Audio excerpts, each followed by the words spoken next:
harus menguras pikiran.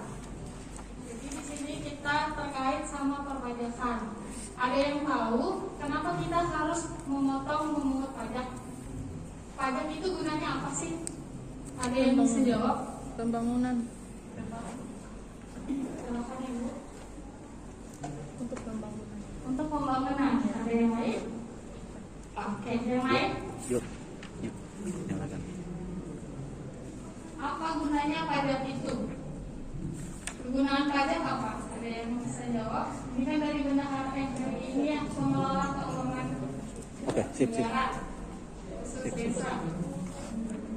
Ada yang bisa jawab? Atau saya tunjuk aja? Ini lebih ke simpel aja Ibu ya. Saya sampaikan materi sebentar.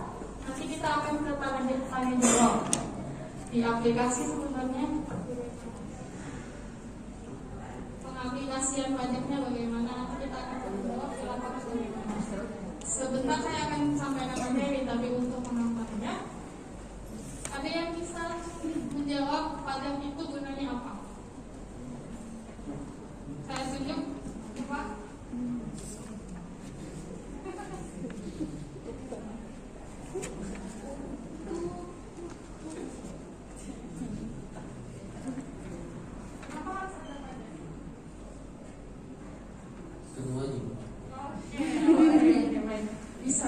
Bisa karena wajib. Jadi kan Bapak Ibu sekalian kan ada yang dari tahu keuangan, ada yang pengelola keuangan gitu. Dari mana uang itu berada? Asal uang itu dari mana? Dari pajak Pak? Iya betul. Sebagai iya betul, dari rakyat untuk rakyat, tapi harus ada pengelolanya. Tidak langsung kita dapat uang tanpa kita cari dulu, itu toh? Betul. Jadi Bapak Ibu sekalian di sini tidak hanya berfungsi menggunakan uangnya saja, tapi di dalam situ pengelolaan keuangan kita sudah ada pajaknya. Nanti aliran dana pajak ini masuk lagi ke APBN, turun lagi ke desa, nanti masuk lagi ke APBN. Jadi berputar terus. Betul, situasinya seperti itu.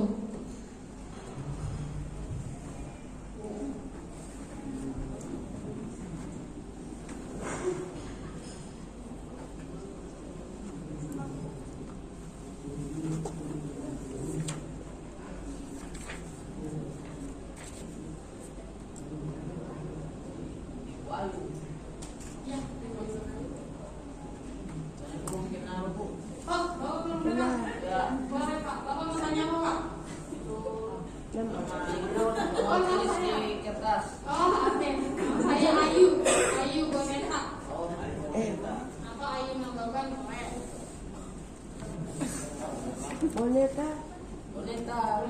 Macam bukan boneka Ibu ya. Boneka. Asal dari mana?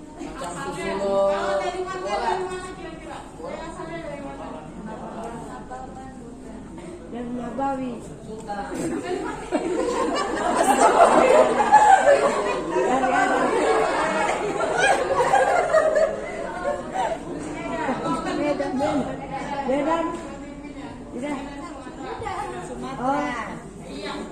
Oh Sumatera.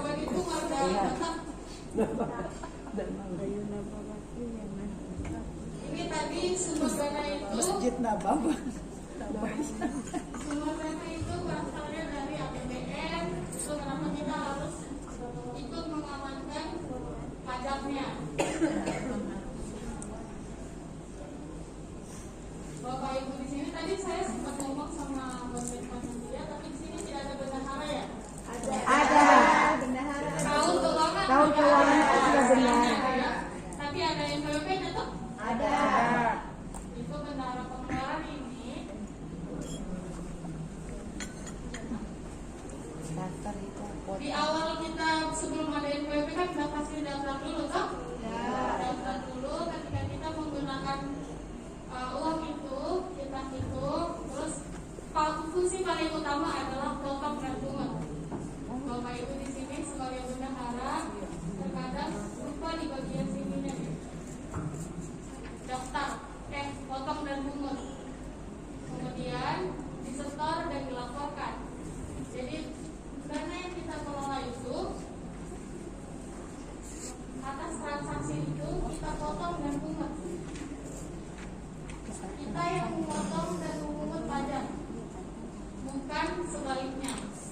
karena itulah tugas bendahara sebagai pemotong dan pemungut pajak.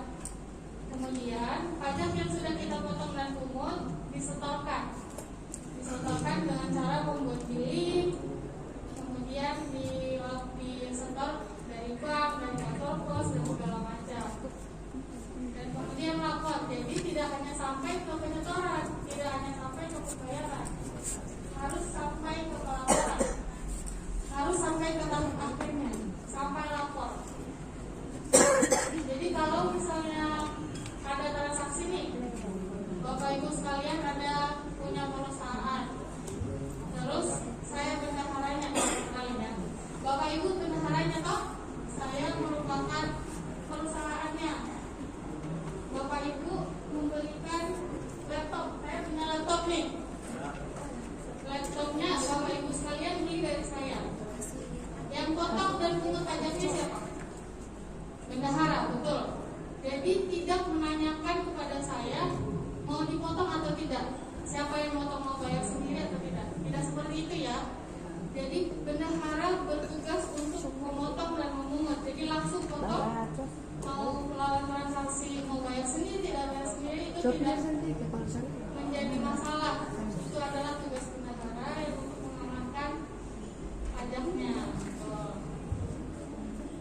Jadi kalau kita kasih kewenangan itu sama perusahaan, itu akan memperbesar kemungkinan pajaknya tidak dibayarkan. Karena itu kenapa kewajiban ini diberikan kepada bendahara.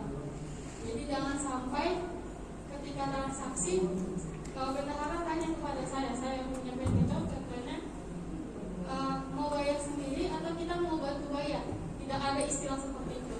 Langsung bendahara potong dan pungut dari berapa transaksi.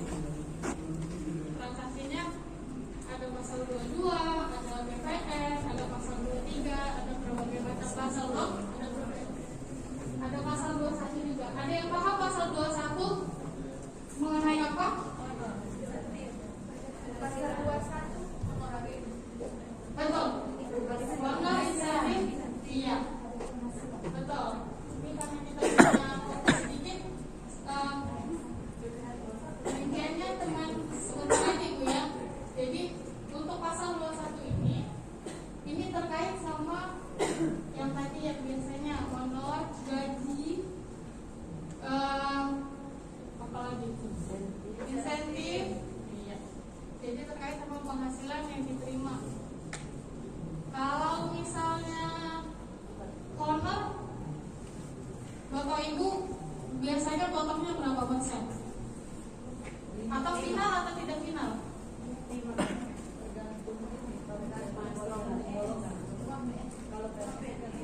Oke. Gimana? Oke. Oh kalau yang PPNS?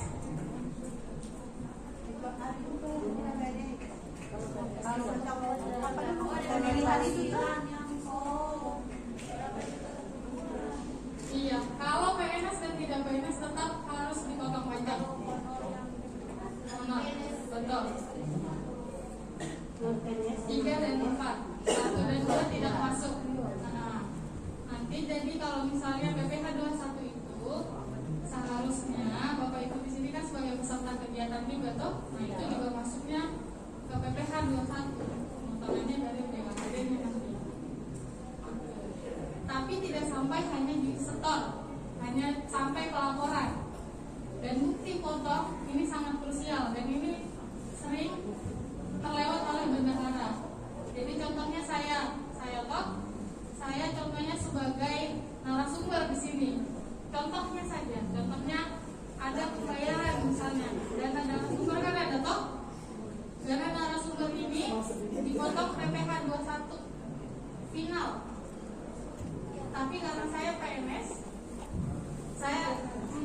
status saya PNS golongan 2. Saya dikenakan pajak atau bukan? Tidak. Tapi bukti potongnya harus tetap ada. Bukti potong ini sebagai bukti untuk saya bahwa saya diberikan penghasilan dan sudah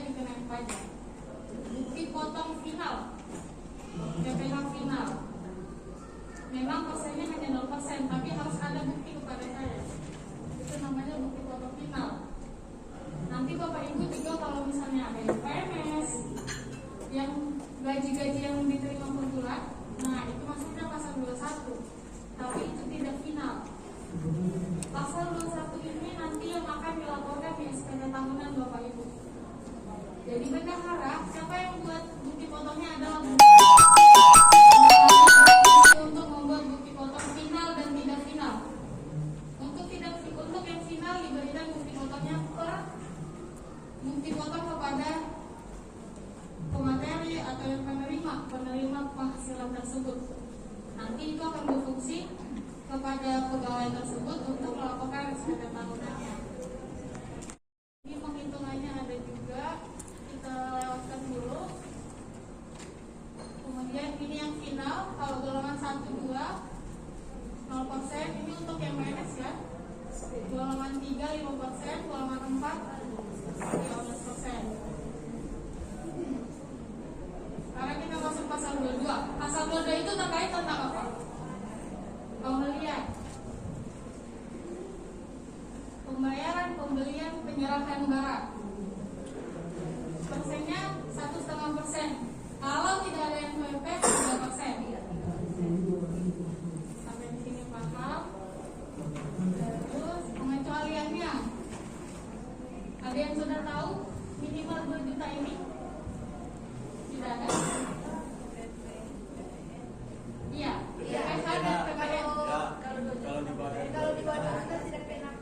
Betul. Jadi ini harus diperhatikan Bapak Ibu ya. Ketika transaksinya ini untuk PPN dan PPH, ketika transaksinya masih di bawah 2 juta, itu tidak dipungut PPN dan PPH. Batas minimumnya adalah 2 juta. 1 juta ke atas PPN. 2 juta ke atas. 1 juta ke atas PPN. 1 juta tidak. Ini tidak baru.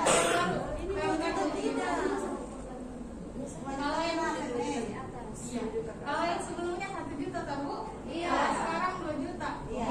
Bisa lagi. Belum. Iya, betul. Karena PPN, jangan salah Ibu ya, tetap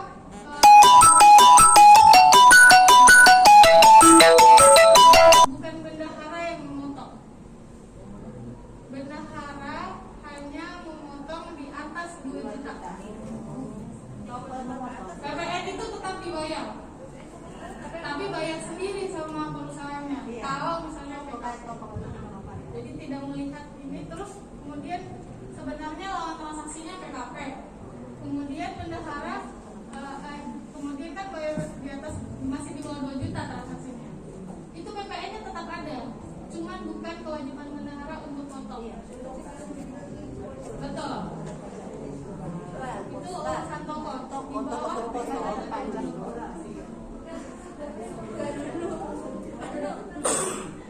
nanti pertanyaan nanti ya, saya sampaikan sebentar saja. Pasal 23 ini terkait apa? Jasa, jasa dan sewa. Sewa selain tanah dan bangunan. Kalau sewa tanah dan bangunan masuk ke pasal 4 ayat 2. Persennya berapa kalau pasal 27? 2%. Iya. Kalau tidak ada NPWP 4%. 2% ya. Jadi pasti di tahap awal harus memastikan ada PPN atau tidak, ada NPWP atau tidak. Nah, ini untuk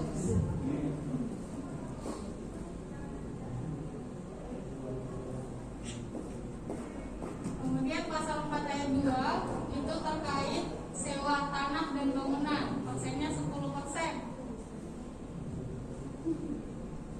Jadi kalau misalnya Bapak Ibu kan di desa kan biasanya ada pembangunan toh, menggunakan jasa konstruksi. Nah itu masuknya ke pasal 4 ayat 2. Kalau misalnya Bapak Ibu ada sewa tanah dan bangunan, masuknya 10%. Tapi kalau jasa konstruksi itu persennya beda lagi. Jadi melihat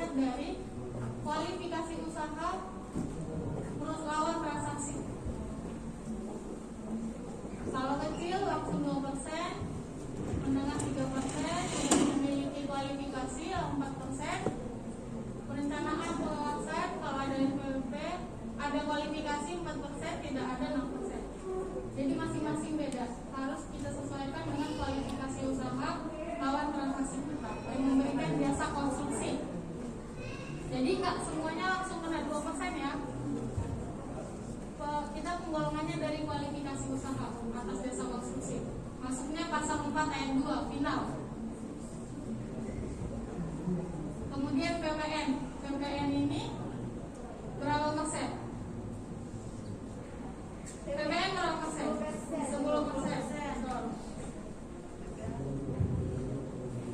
Ini PPN ini atas konsumsi ya. Jadi prosesnya dari bendahara kerjasama sama rekanan, beli barang atau jasa, kemudian dipotong PPN 10%. Nah, bendahara sering lupa di sini.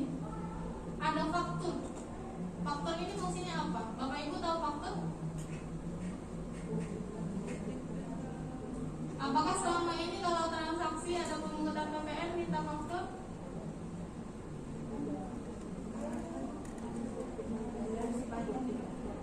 Kalau pemungutan PPN harusnya ada fakturnya ya.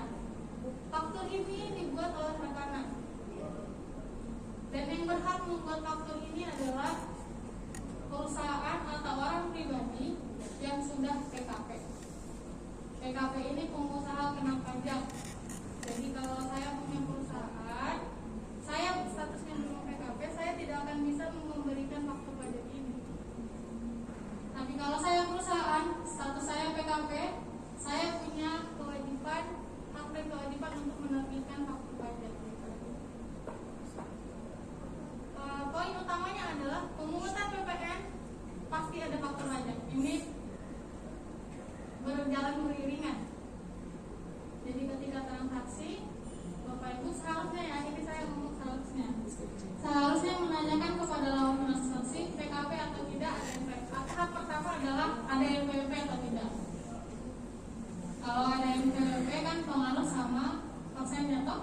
Kalau pasal 22, kalau ada NPWP 1,5, kalau tidak ada betul. Kalau pasal 23, kalau ada NPWP 2%, kalau tidak ada 4%. Kemudian kalau ada di situ ada PPN, ditanyakan apakah Anda PKP atau tidak, karena itu akan berpengaruh ke faktur pajak. Faktur pajak ini yang jadi bukti kalau dalam transaksi itu, nah, tidak ada NPWP, tapi ada PPN. Contohnya bagaimana?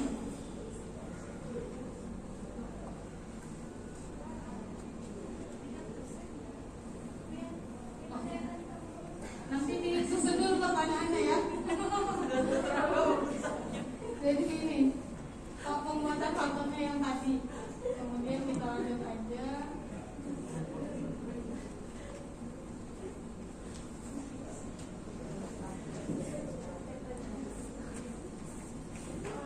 PPN juga seperti itu Ibu ya, ada minimal 2 juta baru kita pungut PPN. Ini tidak dipungut untuk tanah, komunikasi, kita aja.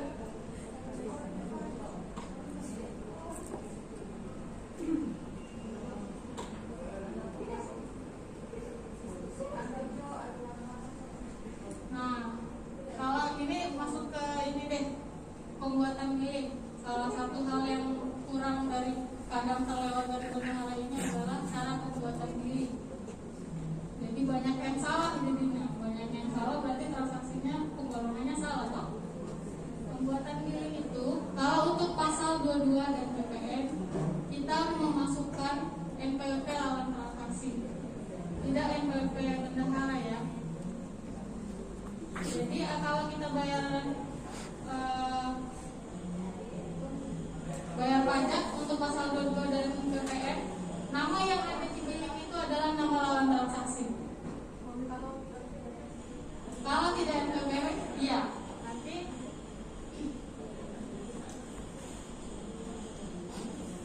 ada bisa lihat di sini kan maksudnya NPWP bendahara. Iya. Gitu. Ini untuk pasal 22-nya. Kita contohnya pasal 22. Jenis pajak 411122. Kalau ada NPWP kita untungkan dulu ya. Kalau jenis setorannya, nah ini jangan lupa juga. Kan semuanya dari bendahara bendahara desa ya. Kodenya adalah 930. Asal dananya dari mana? Jadi jangan pakai kode 100. 930 untuk dua-dua BPN. 930 itu untuk bendahara yang asal dananya dari bendahara desa, dana desa. Kemudian pilih masa pajaknya, kemudian tahunnya. Nah, di sini bedanya di sini. Kalau ada NPWP lawan transaksi, betul. Maksudnya NPWP lain, masukin NPWP lawan transaksi. Nanti pas pembayaran itu pasti di atas nama yang ada di SSP itu adalah NPWP lawan transaksi. Nama lawan transaksi. Kalau NPWP lawan transaksi tidak ada, maka dipilih yang NPWP sendiri. Betul. Tapi pengenaannya betul 3% atau 4%. Jadi jangan sampai salah di sini. Ini untuk PPh 22 dan PPN.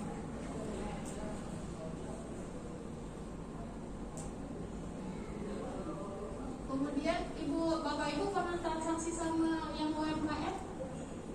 UMKM itu yang masih omsetnya di bawah 4,8 M. Jadi kalau UMKM kita ada, kalau saya punya CV contohnya ya, omset saya 1 tahun masih di bawah 4,8 M.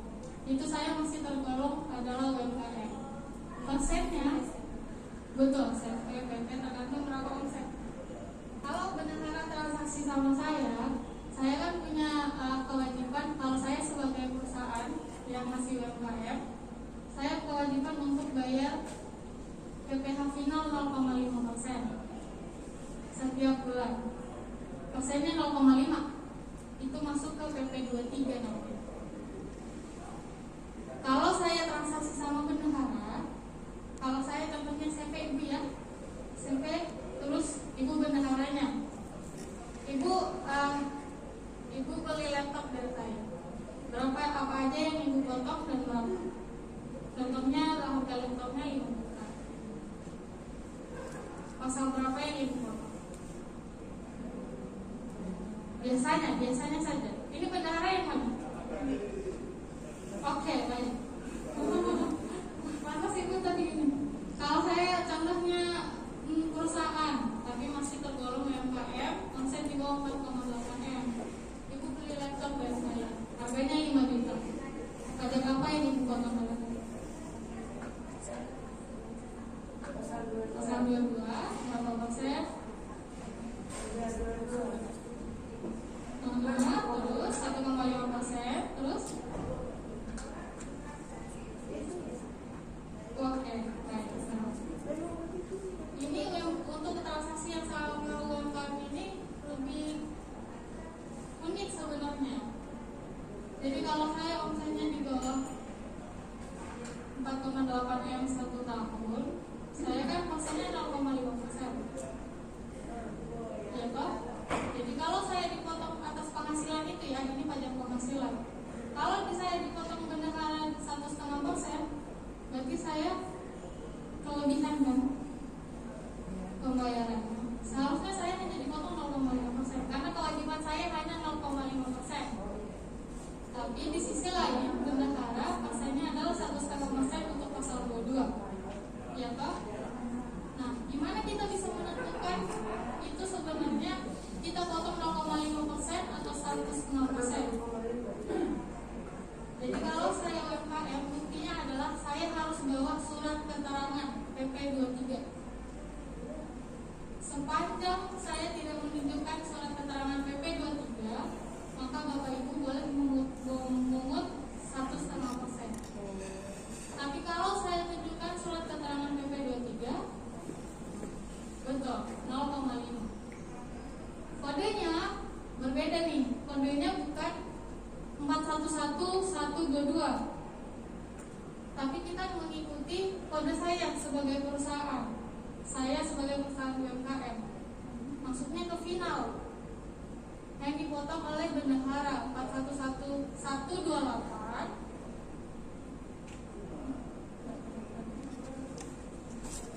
Kodenya 423. 423 411.128.423 itu untuk PPH yang dipotong ketika menunjukkan surat keterangan PP 23. Jadi PPH dua-duanya itu pembedanya ada di situ. Bukan 1,5%, tapi 0,5%. Dengan syarat harus melampirkan surat keterangan PP 23. Kodenya bukan 411.122, tapi 411.128.423. Ini final yang dipungut oleh bendahara. Ada yang belum paham yang ini? Ini sering lewat juga di sini. Jadi kalau kayak gitu kan lawan transaksinya dirugikan toh? Dirugikan harusnya 0,5 jadi 1,5, 1%. Ada yang belum jelas? Ada pertanyaan yang ini yang terkait UMKM? Lanjut Bapak Ibu ya.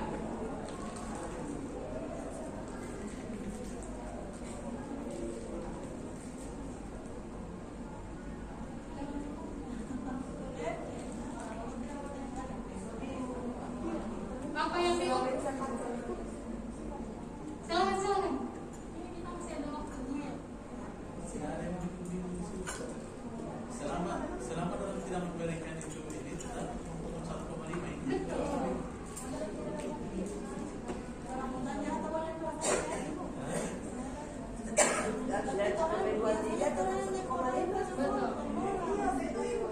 Gimana ya? Kan tadi bilang kalau misalnya tidak menunjukkan ini mengawalkan kan berarti pihaknya itu banyak iya tapi merasa dirugikan.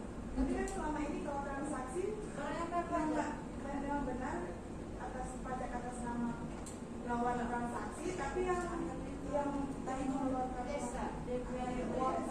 Oke. Nanti kalau untuk penghitungannya ini memang ada miss juga. Untuk penghitungan PPH sama PPN. Kalau PPN kan ke atas berapa harga transaksinya, harga barang itu kita langsung kali 10% toh? Iya. Kalau PPH ini pengertiannya apa? Pajak atas penghasilannya toh? Jadi PPH ini bagian dari penghasilannya. Ya toh? Kalau PPN itu atas barangnya.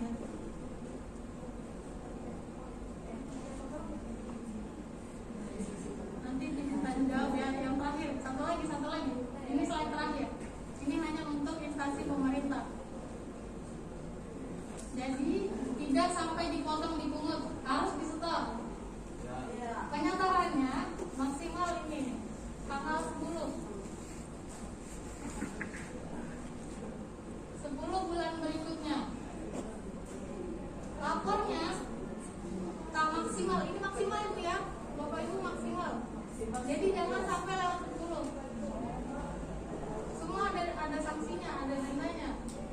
Jangan kira karena bendahara lewat dari tanggal 10 tidak ada sanksi. Itu ada sanksinya semua. Ketika Bapak Ibu lewat dari batas pelaporan dan batas pembayaran, itu semua ada sanksinya. Sanksinya ya kebenaran. Jadi ini harus diperhatikan. Dan jangan sampai kita udah potong, udah pungut, udah bayar, tapi kita nggak lapor.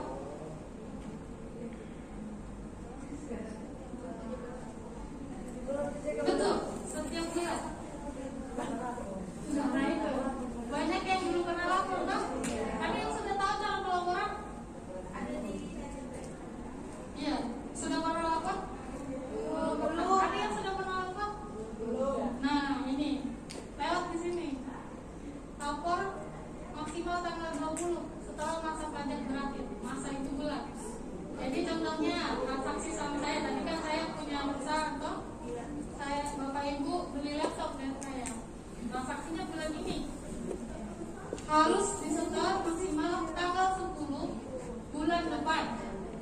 Betul, bulan September harus sudah disetor. Nah, penyetoran itu harus dilaporkan maksimal tanggal 20 bulan September. lapor di polsek Ini maksimal. Maksimal itu. Kalau sampai Betul. masih Maksimal itu ya. Lapornya di mana? Ada saksi. 2%. Kalau yang lama itu masih 2%. 2% dari setiap bulannya. Itu saksinya diberikan kepada benar.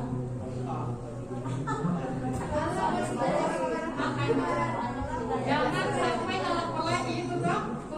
Kuncinya di situ. Kalau Bapak Ibu melapor itu tidak akan diberikan sanksi. Bagaimana? Cara lapor. Pertanyaan selanjutnya, cara lapornya ISPT. Elektronik, surat pemberitahuan. Ini pakai aplikasi. Jadi Bapak Ibu harus datang ke kantor, nanti ketemu sama saya lagi, sebelum pertama lagi. Bawa laptop, nanti kita install, kita ajarkan cara pelaporan, cara pembuatan SPT-nya. Jadi harus yang mengerti. Karena ini sekarang kan kita zamannya elektronik semua Bapak Ibu ya. Kan Bapak Ibu buat diri sendiri tuh. Nah, buat dirinya dari BJP online tuh. Nah, lapornya juga dari situ. Setiap bulan, kalau ada transaksi. Nah, kalau untuk PPh 22, 23, 4 ayat 2, PPN, ini hanya dilaporkan kalau ada transaksi. Kalau tidak ada transaksi, berarti kan kita tidak ada yang dilaporkan kan? Tapi kalau untuk pasal 21 itu, kalau tidak ada pegawai yang dipungut pajak yang masih di bawah PTKP, itu lapornya hanya di bulan Desember. Betul. Kalau tidak ada yang dikenain pajak ya. Kalau ada yang dikenain pajak, tetap kita lapornya per bulan. Masuk lagi ke jangka waktu 20 hari dan 10 hari. Gitu ya. Ada yang perlu dipertanyakan dari semuanya? Sekarang kita buka sesi tanya jawab. Kira-kira 10 menit lagi lah. Biasanya di lapangan gimana? Ini tahun sebelumnya kita sambil stop hukum. Oke, saya tunggu di kantor ya. Nanti saya buat pelonggaran. Saya dari.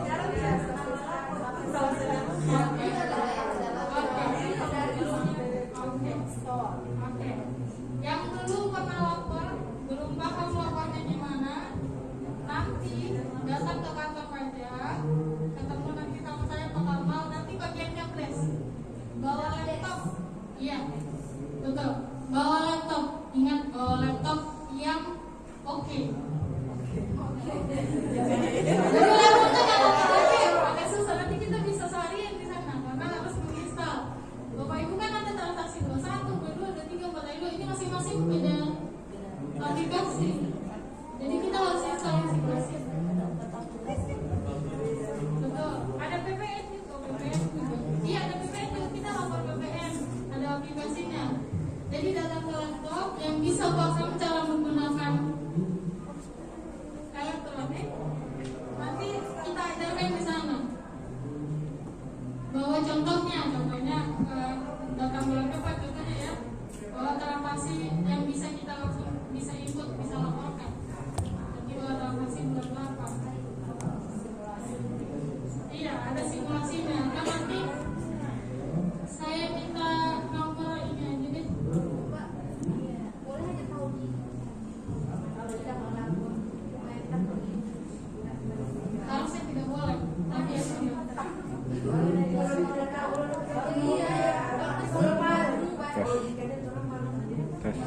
tes. Datang aja. Yang penting ketika kita punya niat baik, kita juga bikin yang satu. Tes. Gimana pun kan Bapak Ibu kan Tes. pengamat keuangan juga. Jadi kalau Bapak Ibu dikasih denda siapa yang mau bayar? Ada pertanyaan yang lain? Tadi yang terkait apa Mas? Ada yang pertanyaan? Nanti saya minta aja nomor salah satu ya. Atau kita adanya. Nanti atau bagaimana kita adakan feedback lagi khusus pajaknya. Ada pertanyaan? Tes. Bapak Ibu ada pertanyaan? Tes. Tes 1, 2, 3. Pertanyaan dulu Ibu Siska betul. Oh sudah. Sudah? Apa ini?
Oke, makasih.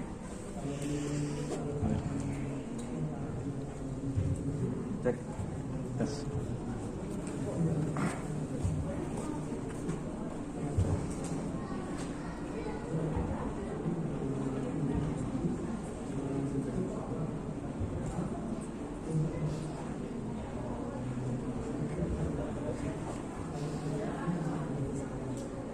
Assalamualaikum warahmatullahi wabarakatuh. Tadi Mbak Ais sudah mengenalkan saya ya. Saya Kamal, saya salah satu staf di KTP Pratama Gorontalo dan rekan kerjanya Mbak Ais juga. Ini terkait perhitungannya, Bapak Ibu sudah sering kan ya membayar di sini kan? Sebelum membayar kan pasti menghitung ya. Nah, saya mau tahu nih, cuma mau tahu ya. Ini bukan ngetes, cuma mau tahu. Kau urusan itu yang mana ya? Kau kepala urusan. Ini yang biasa belanja. Kalau yang biasa belanja kasih. Oh kasih ya. Oh. Oke. Yang mana kasihnya? Contohnya, boleh minta apa ya? Kita sharing lah, sharing pengalaman ya istilahnya. Kemarin waktu belanja kan ibu pasti sebelum belanja identifikasi dulu kan ya. Atas belanja itu pajak apa saja dan berapa? Ya, harusnya gitu ya, Ben. Nah, kemarin yang paling dekat yang pernah ibu lakukan itu belanja apa? Coba bisa ini supaya teman-teman ingat. Terus belanja apa? Terus pajaknya apa dan berapa?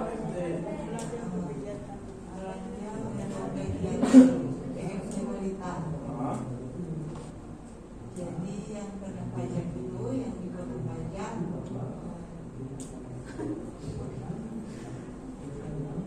kayak susu. Dipotong pajak apa dan berapa persen?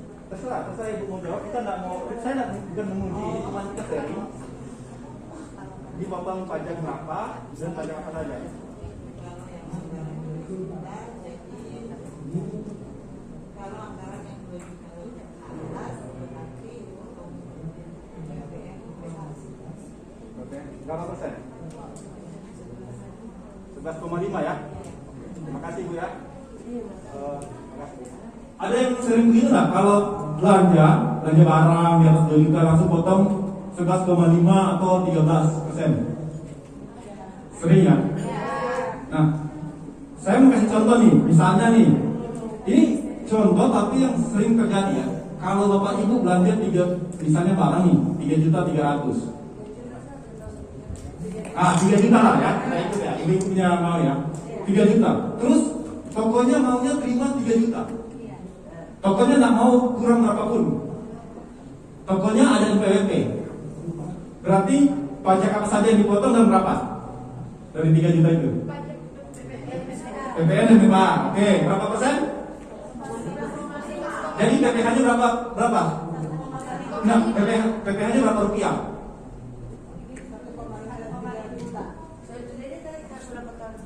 Kan harga barangnya 3 juta. Kalau di ini hitungannya kan biasanya ibu langsung bilang gini, oh Pak PPN-nya ya karena 10% berarti 300.000. Oke ya? Pak, yang PPH-nya 45.000 ya? Karena 1,5 ya? Biasa kan gitu kan? Terus saya tanya nih, saya tugas pajak, ibu kan bentar, saya tanya. Terus yang diterima toko berapa Bu? Yang diterima toko berapa tadi? 3 juta kan? Kalau kondisinya seperti itu, perhitungan ibu dan bapak salah. Salah. PPH kurang PPN. Ada prioritas nggak ya? Dengan gini, kita sharing ya, kita sharing. Dengan kondisi seperti itu, Mbak boleh bantu tulis mungkin. Kalau harga barang 3 juta, harga barang 3 juta. Halo? Hai? Kalau jawab hai, berarti halo ya. Responsen. Nah, ini ya kasus yang sering terjadi. Kalau belanja 3 juta, terus tokonya tidak mau dipotong, perhitungan Bapak Ibu berarti salah. Kecuali itu bisa benar, kecuali Bapak Ibu bisa meyakinkan bahwa tokonya mau dipotong. Buktinya apa? tokonya tidak menerima uang 3 juta, tapi dia menerima sebesar 2.955.000. PPh-nya tadi dipotong dari yang harusnya dia terima. Tapi kan tadi soal kan saya bilang, tokonya tidak mau dipotong sama sekali. Saya ulang-ulang kan? Itu kejadian yang sering kan tuh ya? Nah, cuma sayangnya teman-teman itu, ibu-ibu, rekan-rekan di sini sering pukul rata tuh. Nah, itu yang saya bilang salah. Jadi perhitungannya, prinsipnya benar. Cuman ketika kondisinya seperti itu jadinya salah. Nah, ini Pak Ayunya jelaskan lihat ini ya. Nah, untuk mempermudah, ini untuk gambaran sekilasnya. Untuk mempermudah, saya kebetulan membuat suatu aplikasi Excel untuk mempermudah benar-benar untuk menghitung. Tapi ini baru pengembangan ya. Nanti ibu bapak bisa download. Nanti akan saya share. Contoh aplikasinya seperti ini. Bapak ibu mungkin bisa catat kode yang di sini pak. Nanti saya akan share dan akan tutorialnya akan lebih lanjut ke situ. Ini tentang tutorial tentang billing sebenarnya.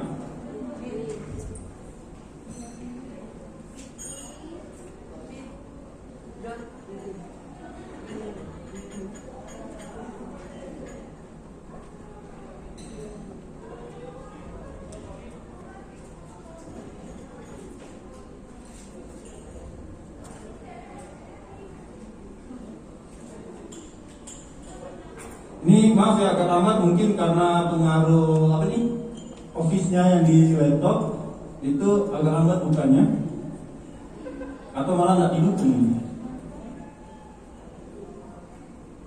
Sambilan Pak Kamal dari Excelnya, singkatnya seperti ini Bu. PPh itu di penghasilannya. Penghasilan.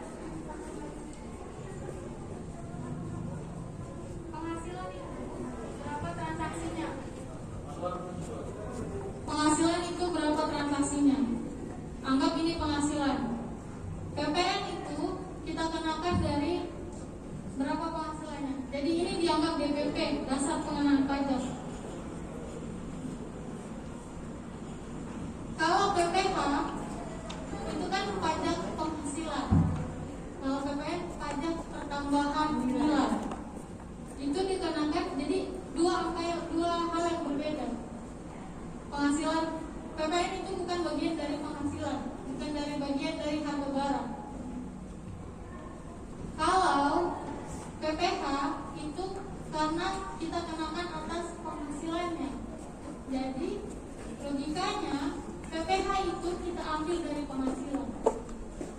Ya toh, kalau PPN kan kita tidak ambil toh langsung kali 10%.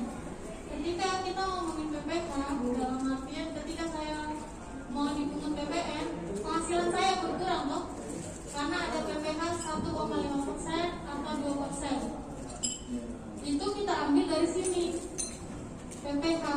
Jadi bagian kecil dari penghasilan itu. Ketika tadi yang ditanyakan tadi kan kalau bagian 1,5%, persennya ada 1,5%, 2%. Itu toh 1,5% dan 2% ini bagian dari penghasilan. Ketika orangnya mau, saya mau dibayar, tapi saya tidak mau bayar pajak, dalam artian kesepakatannya bahwa saya mau terima bersih 2 juta. 2 juta ini kan penghasilannya. Dalam artian di 2 juta ini harus kita tambahkan 1,5%-nya. Iya toh?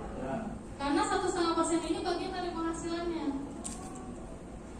Jadi dalam artian 2,5% ini adalah 98,5%. 100%-nya kalau kita tambahkan 1,5. Ada yang belum paham di sini? Jadi yang mau diserahkan 2 juta jadi nilainya ada 98%. Itu yang mau dibayarkan. Iya, dianggap dibayarkan. Oh,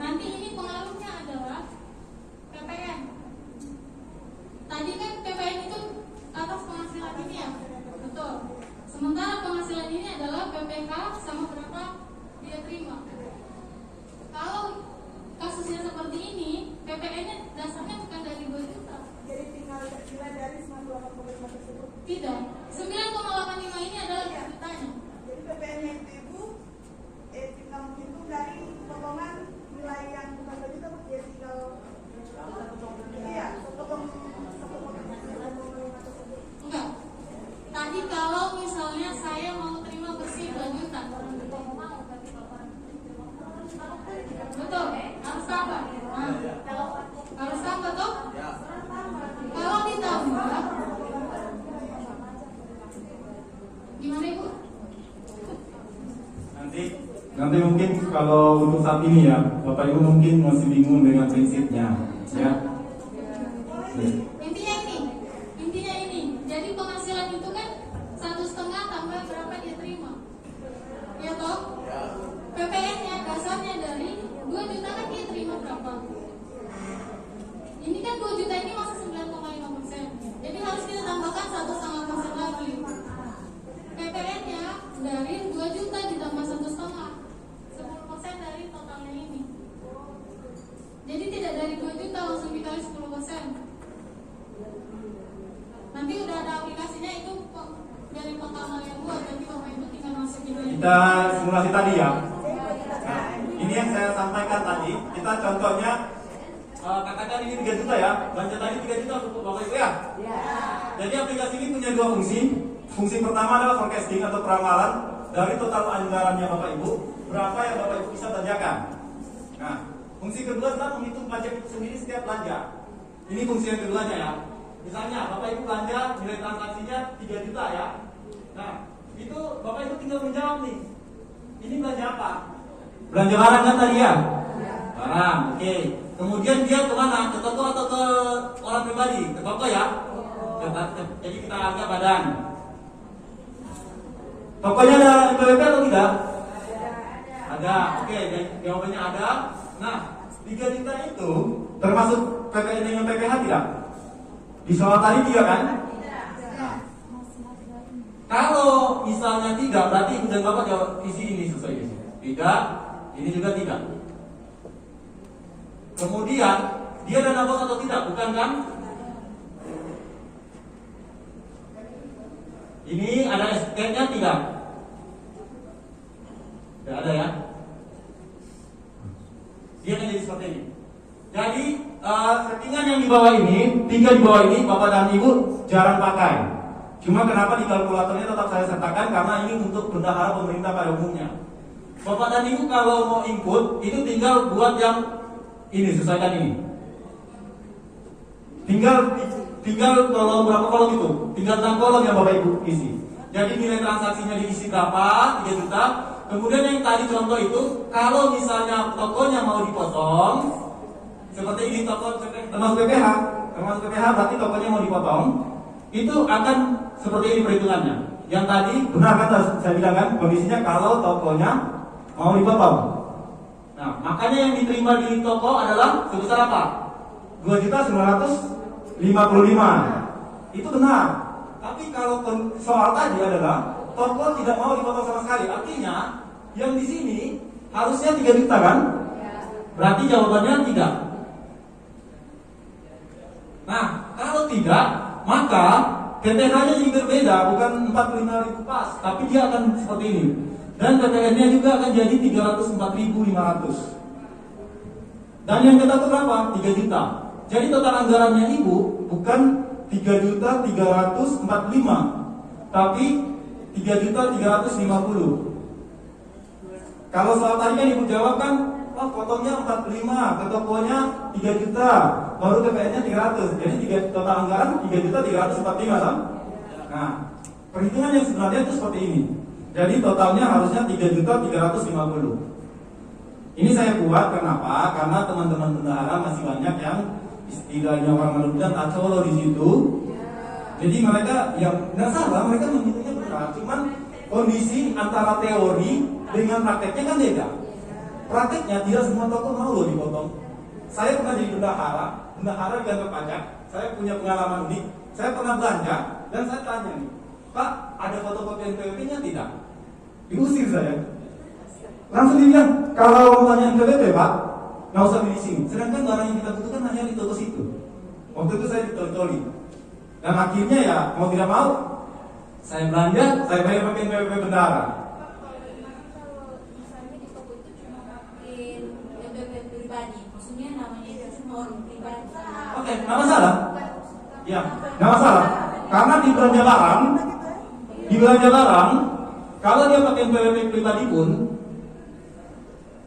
dia akan ubah di sini dan tidak akan mengubah apapun.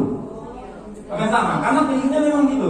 Kecuali kalau ibu belanja jasa atau sewa, beda. Oke ya. Nah, terus tadi Mbak Ayu, Ibu Ayu membahas tentang escape TP23 yang jadi 0,5%. Hah? Ini kalau misalnya ibu dapat BP toko yang ada escape itu tinggal ubah yang ini. Jadi ibu langsung otomatis tahu nih.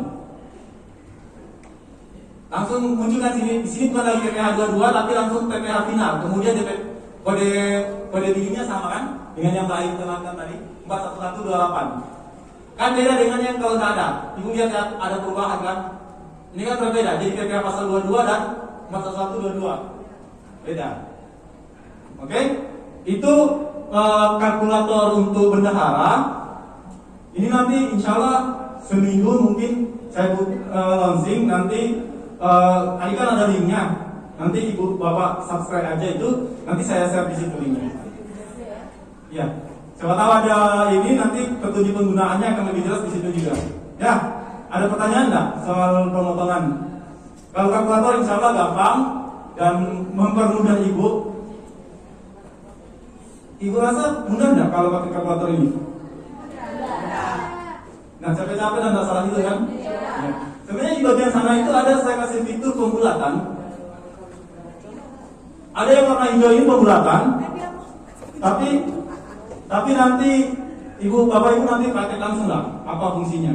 Nanti akan saya terangkan.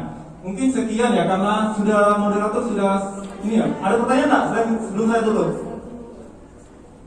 Ada pertanyaan? Soal itu kenapa bisa beda hitungannya sudah paham? Karena kan tadi yang Mbak jelaskan ya, PP-nya itu di bagian dari harga itu. Jadi bisa jadi 45.000 kalau tokonya mau dipotong. Oke, ada pertanyaan lagi nggak? Kalau nggak ada saya bertanya lah, satu sebelum saya tutup. Bapak moderator boleh ya? Saya tanya satu sebelum saya tutup. Ya? Silakan. Kira-kira di sini siapa yang bisa? Bendahara ini siapa ya? Yang bendahara, ibu bendahara ya? Nah, bu, saya mau tanya nih, ibu bendahara berapa lama? Dari 2017, berarti 4 tahun. 4 tahun kan? 2021. Nah, selama ibu jadi bendahara, untuk perhitungan pajaknya, ibu lakukan sendiri tidak? Ada mic nggak? Saya cuma mau sharing-sharing aja. Supaya teman-teman bisa dengar. Selama 4 tahun itu ibu melakukan belanjanya menghitung pajaknya sendiri tidak? Menghitung sendiri ya. Nah, terus ya supaya ada soalnya. Terus dalam 4 tahun itu perhitungan apa yang paling ibu rasa susah untuk di bidang pajaknya?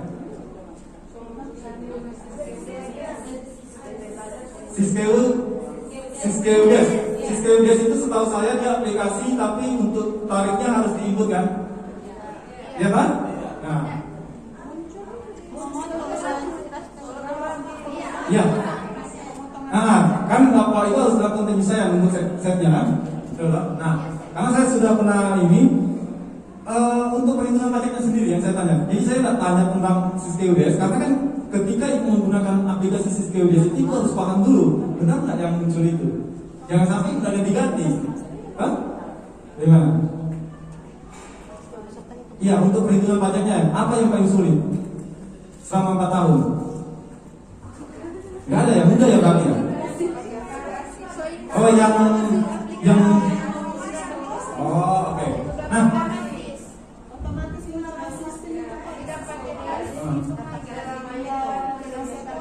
berarti Bapak Ibu nggak pernah koreksi apakah perhitungannya itu sudah benar atau tidak gitu? Siskeudes itu dia tidak mengunci tarif pajaknya, benar kan? Benar nggak? Perhatikan nggak ibu bapak? Masa saya lebih tahu? Siskeudes itu tidak mengunci, betul nggak pak? Tarifnya tidak dikunci karena kenapa? Itu dibikin supaya kalau ada penyesuaian itu bisa disesuaikan. Iya, kayak macam PPH di situ boleh diganti 1,5. Iya bisa. Iya. Sudah kayak juga. Jadi itu harus itu harus diperhatikan ya, karena bapak ibu kenapa harus ada ini? Bapak ibu harus tahu nih benar nggak perhitungannya. Kemudian ibu bapak ibu sesuaikan di aplikasinya, gitu bapak ibu ya. Tarifnya harus sesuai. Oke, nah terus ini yang paling mau tanya ini sebenarnya pernah lapor nggak sih selama 4 tahun? Ayo berarti jawab ya. Jadi nanti mungkin teman-teman itu di sini mungkin kurang tahu atau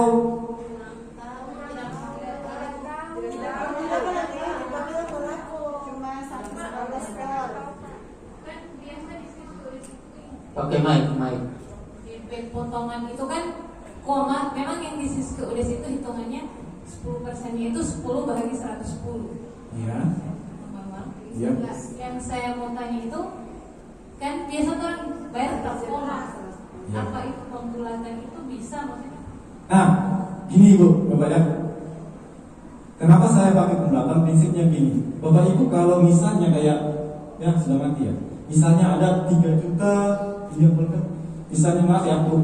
Misalnya ada pajaknya misalnya 342.671 rupiah. Yang bayar ke bank berapa? Kalau bayar sendiri kan biasanya teman-teman berdahara kan tuh gabung semua dong. Nah, terus kalau umpama untuk pembayaran sendiri, ini yang contoh pembayaran sendiri supaya mudah lah. Bayarnya berapa ke bank? Kasih uangnya 343 kan? 343. Bank kasih kembali nggak? Terus yang selisihnya kemana kan? Yang selisihnya sekitar 300-an itu kemana? 300-an sekian. Nggak tahu kan? Dan bisa nggak ibu pertanggungjawabkan di LPG? Nggak bisa kan? Karena yang di LPG itu adalah junta SSB-nya ditambah dengan pembayaran yang ke tokonya kan? Jadi yang 300 sekian itu nggak bisa dipertanggungjawabkan kan? Nah, karena kalau dipertanggungjawabkan, apa buktinya? Di SSB ibu bayar kok sekian cuman, nah, makanya dibulatkan. Tujuannya supaya apa? Dana yang 300 itu tidak mengendap di bank. Jadi dananya bank. Lebih pentingnya masuk ke kas negara semua. Itu pertama. Kedua, kan kalau dia masuk ke kas negara, pertama itu kalau dia masuk ke kas negara kan ujungnya akan kembali ke bapak ibu juga kan? Karena ingat, dana desa itu dari APBN yang 70% yang lebihnya itu dari uang pajak. Oke. Nah, yang kedua, bapak dan ibu bisa pertanggungjawabkan. Karena kan ada nih pembayarannya. Betul kan? Kayak kita sih gitu. Jadi kenapa syarat saya dibulatkan?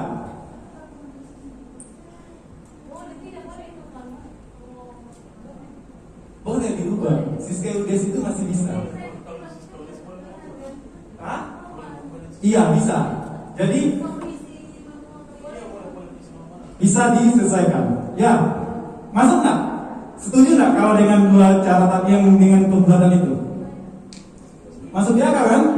Daripada uangnya entah kemana, kemudian bapak dan ibu nggak bisa mempertanggungjawabkan, mendingan dibulatkan. Bisa dipertanggungjawabkan. Kalau di pemeriksaan kan bapak ibu tinggal bilang, Pak, ini kan dananya sebenarnya bayarnya gini, cuman karena daripada uangnya nggak pas, nggak genap, saya genapin buatkan 1.000 rupiah ke atas. Paling selisihnya kok cuma 500-an kok. Gitu. Mendingan masuk ke negara daripada entah kemana uangnya kan. Ada pertanyaan lagi? Kalau nggak ada, saya ucapkan terima kasih. Kalau ada salah-salah kata, mohon maaf. Wassalamualaikum warahmatullahi wabarakatuh. Kami ucapkan banyak terima kasih kepada tenaga ahli Kementerian Keuangan dalam hal ini Kantor Pajak Kota Gorontalo. Untuk itu tepuk tangan aplaus untuk narasumber kita pada siang hari ini. Sebelum mengakhiri ini, kami mohon kesediaan pada narasumber untuk foto bersama dengan Bapak Ibu peserta sebagai dokumentasi SPJ dari masing-masing perangkat desa.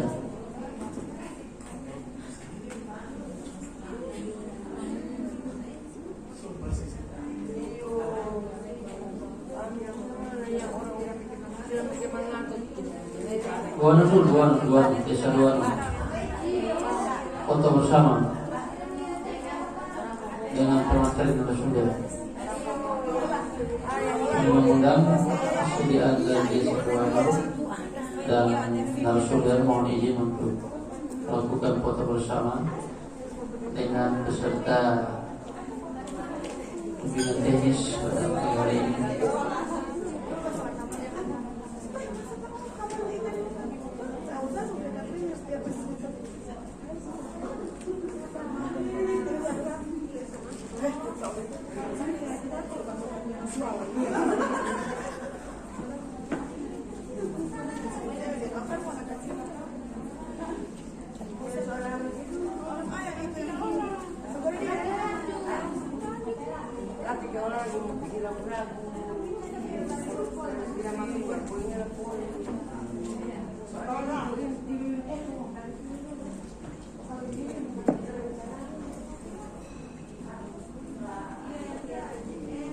Selamat datang Pak Tegar Purnama.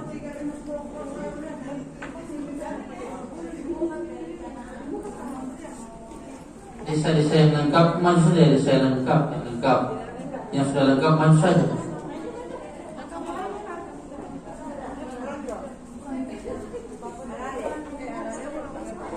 Yang sudah lengkap, alale tetap pada alale. Mohon kesediaan pada narasumber untuk foto bersama dengan peserta di desa alale.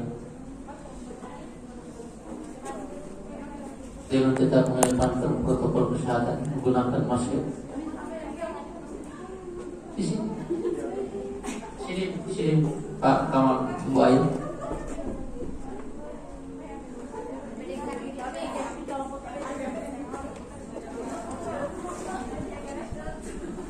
Pak Tegar mohon izin untuk bisa mendokumentasikan teman-teman.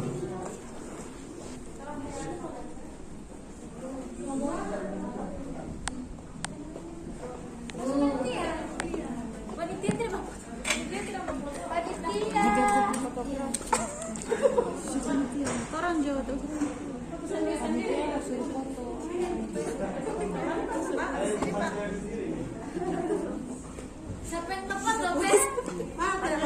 Ini kita potongan dulu. Oke kan? Nggak ada ini kartu BKD-nya. Kenapa lu mau foto? Ya udah biar botaran doang. Kenapa Tiwani aneh ini? Turun tiga. Jangan salah foto. Selanjutnya desa Duano. Setelah ini desa Tapada. Segera cepat. Baru foto Cepat. Baru ngomong dulu. sekali. Orang kan seragam sama. Ada. Oke. Desa Duano. Ibu Wilin mana? Ibu Wilin. Tokia. Tahu Segera. Ada orang.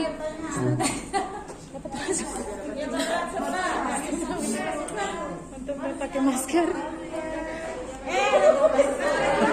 Ibu Bella sebelah.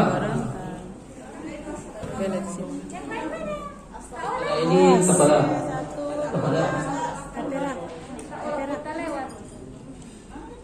Iya, Bang, video. Buat video ini satu. Ini kamu jaga pele. Iyo, kapera jaga pele. Ini. Saya dia suruh Allah dia punya ini. Tidak ada. Onau saja. Tidak boleh jangan foto. suruh HP foto dulu sih. HP itu. Ganti juga. Bersiap-siap kepada Tidak orang punya ini. Tapada. Kamera itu. Itu jangan pegang. Setelah Tapada langsung Iya, tidak. Tidak boleh pegang di situ. Oh iya. Ih, kayak kita Tidak tahu ada pesteran tidak boleh. Ganti Gantian, gantian. Kita nanti setelan begitu. Oke.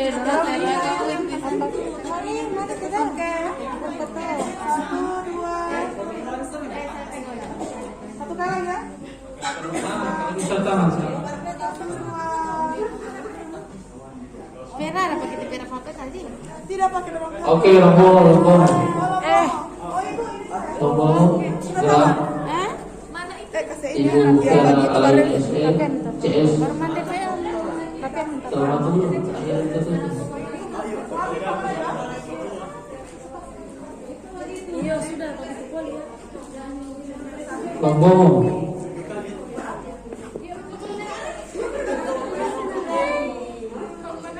Setelah rombongan, yang foto. Terakhir termasuk. Oh, kamu saja. Nanti. Bukan lo potongan ini. Rombongan sudah oke kan? Belum foto termasuk kamu. Ada pasti kayu ya? Kalau misalnya apa dari jongkok. Asli hateni udah. Asli. Awas orang. Ini desa Rombongan dan Kolomatu. Tiga. Desa ini. Desa awal dari pemekaran.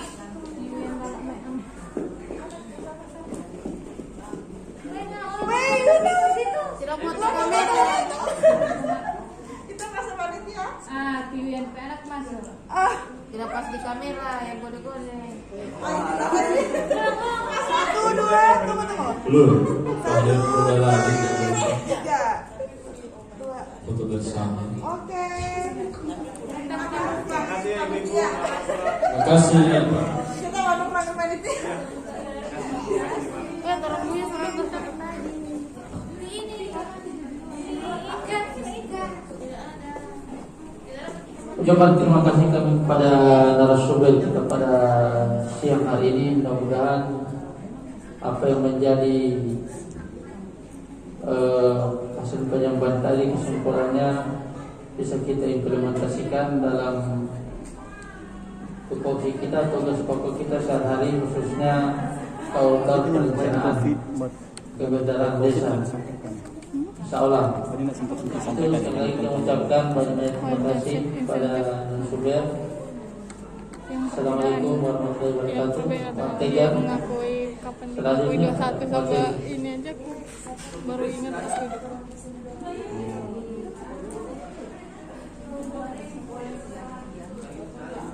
kalau kayak gitu proses fotonya udah berapa lama?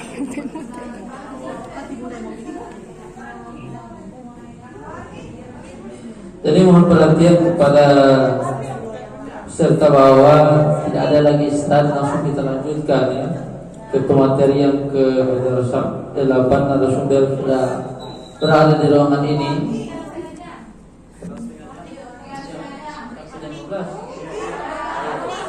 Nanti akan seberikan waktu. Segera.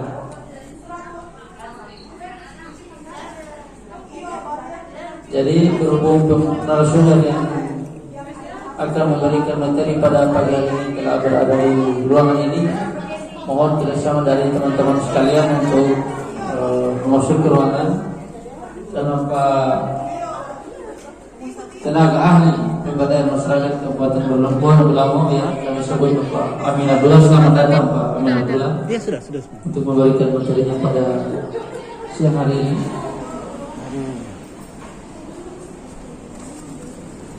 Untuk